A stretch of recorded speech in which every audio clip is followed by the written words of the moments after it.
Kota Keberuntungan. Rupert dianggap pemuda yang bijak dan cerdas. Mereka mengatakan tidak ada yang lebih berani, lebih pintar darinya untuk 10 desa di sekitarnya.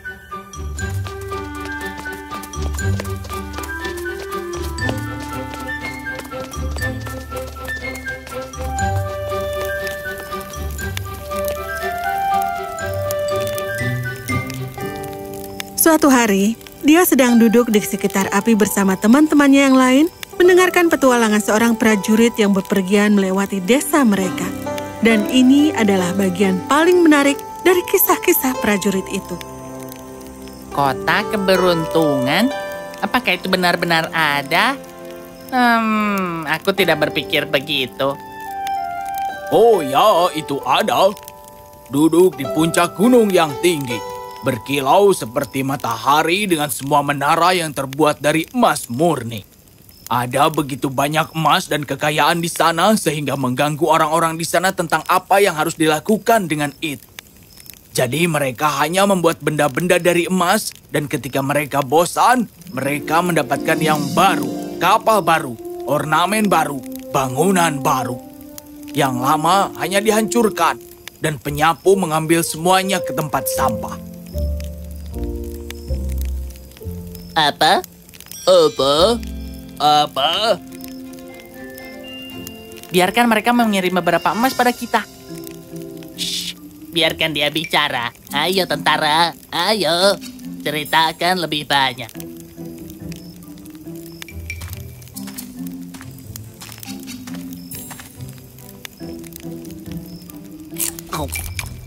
Terima kasih.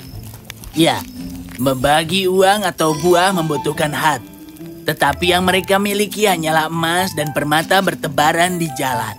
Bahkan debu di jalanan adalah emas. Yang disapu para penyapu dengan geram ketong emas mereka yang bertatahkan permata besar yang berkilau lebih terang dari langit malam. Aku yakin orang-orang di kota ini menghabiskan seluruh waktunya dengan bernyanyi dan menari. Karena mereka tidak perlu bekerja. Oh ya, dan makan makanan pilihan. Oh, uang tidak pernah menjadi satu-satunya alasan untuk bekerja dan bernyanyi dan menari atau makan. Baiklah. Apakah kota itu terlihat seperti ini?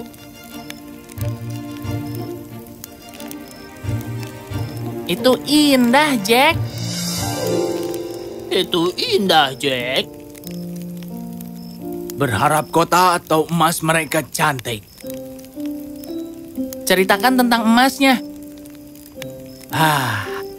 Semua rumah terbuat dari emas. Kaca jendela semuanya berlian. Jalan-jalan beraspal dengan perak dan platinum dan kerikil mereka adalah bongkahan batu berharga. Mereka sangat berkilau sehingga tidak perlu api untuk menyalakan di rumah atau kota itu sendiri. Tapi, bagaimana caranya? ada 2 cara. Salah satunya mengerikan.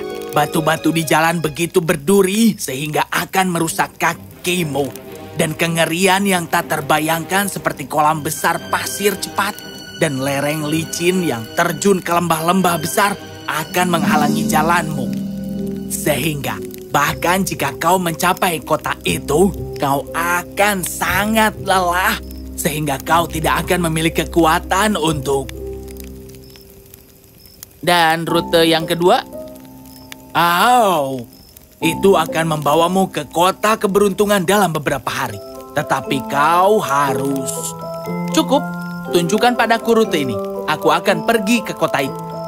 Jangan terlalu bersemangat. Setidaknya izinkan aku memberitahumu. Aku telah mendengar cukup banyak prajurit, dan aku tidak akan membiarkan apapun melemahkan tekad. Aku pergi sekarang. Hei, sekarang? Aku tidak bisa menunggu.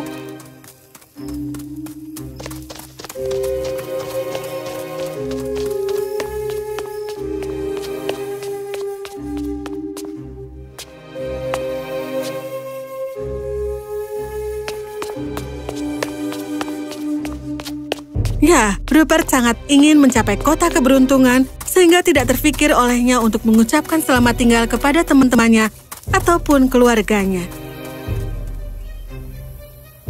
Sampai jumpa, Rupert. Sampai jumpa, Rupert. Sampai jumpa, Rupert. Rupert berjalan bersama prajurit itu ke hutan, dan di sana prajurit itu menunjukkan kepadanya sisa jalan. Rupert sangat ingin berada di jalannya, sehingga dia bahkan lupa mengucapkan terima kasih kepada prajurit itu. Dia berjalan jauh dan datang ke sungai. Seorang tukang perahu yang tampak penasaran sedang menunggu di sana. Maukah kau membawa aku ke sisi yang lain? Akan dikenakan biaya 50 keping perak. Apakah aku terlihat seperti orang yang mempunyai banyak uang di hidupku? Maaf, tidak ada pembayaran, tidak ada tumpang. Tolonglah, Tuan. Aku pergi ke kota keberuntungan. Aku akan membayarmu ketika aku kembali.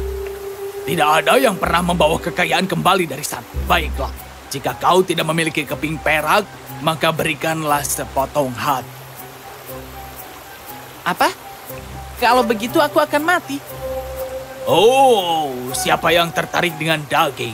Maksudku, inti dari hatimu. Si tukang perahu mengeluarkan seruling dan memainkan musik yang aneh.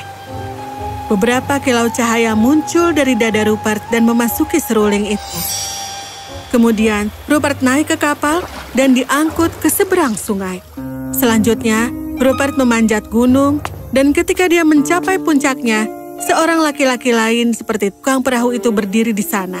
Rupert bisa melihat menara emas di kota itu di luar jalur hutan yang panjang dan berliku. Tapi anehnya, dia tidak merasa bersemangat seperti yang dia rasakan sebelumnya. Sejak saat tukang perahu mengambil beberapa kilauan di hatinya, Rupert terasa berat seolah-olah ruang kosong itu sudah menjadi batu. Kau harus membayar untuk lewat.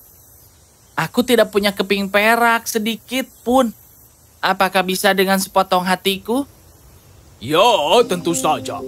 Sama seperti tukang perahu, pria ini juga melepas seruling, memainkan nada yang aneh di atasnya, dan kilau keemasan keluar dari dada Rupert ke seruling itu.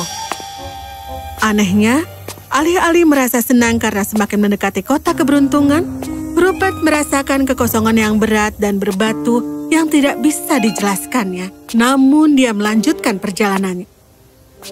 Tidak lama kemudian, Rupert berada di gerbang menjulang kota keberuntungan, dan seperti yang dijelaskan oleh prajurit itu, gerbang raksasa itu adalah emas murni, bertabur permata dan berlian terbesar yang pernah bisa dibayangkan oleh orang-orang yang ada.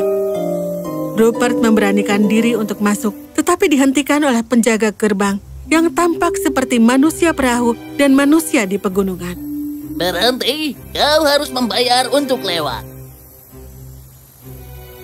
Apakah kau akan mengambil sepotong hatiku juga?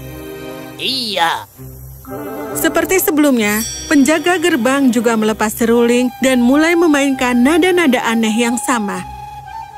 Rupert merasa sangat aneh. Kota keberuntungan ada tepat di hadapannya, dan dia tidak merasakan kegembiraan maupun sukacita untuk memasukinya. Hanya sesaat Rupert bertanya-tanya apakah itu karena dia membayar dengan hatinya dan berharap bahwa seluruh hatinya tidak diambil.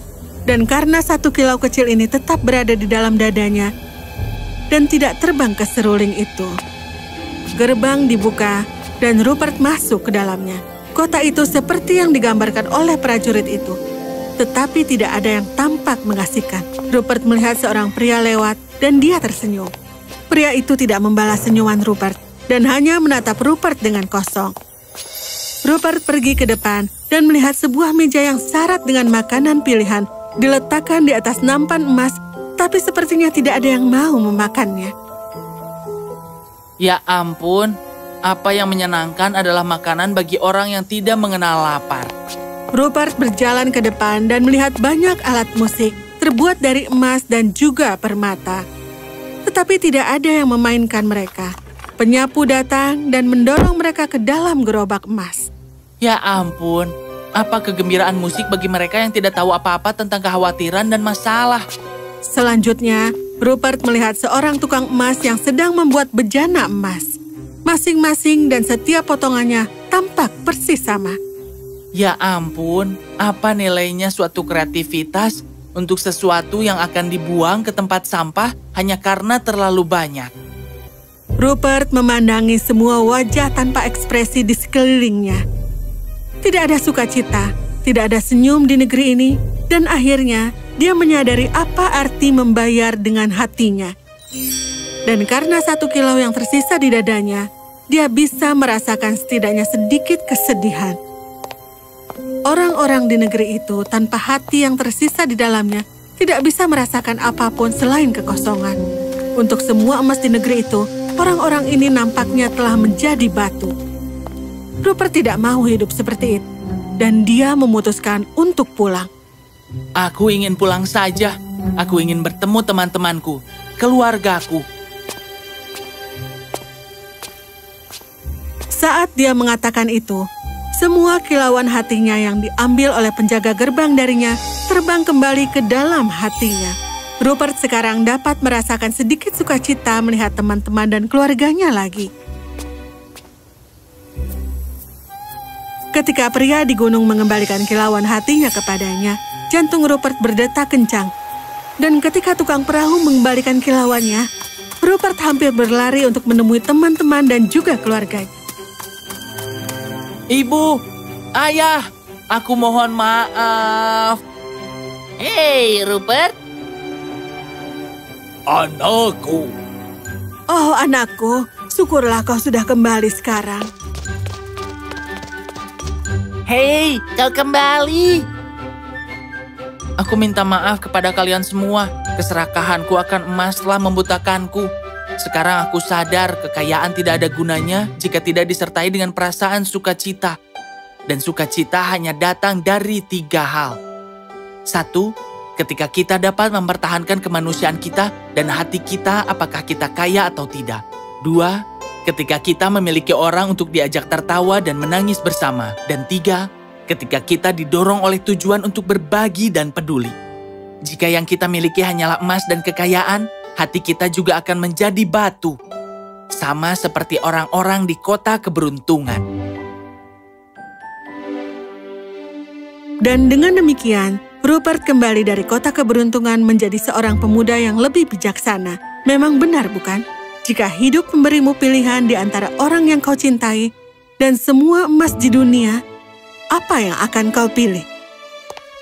Emas hanya baik jika disertai dengan cinta.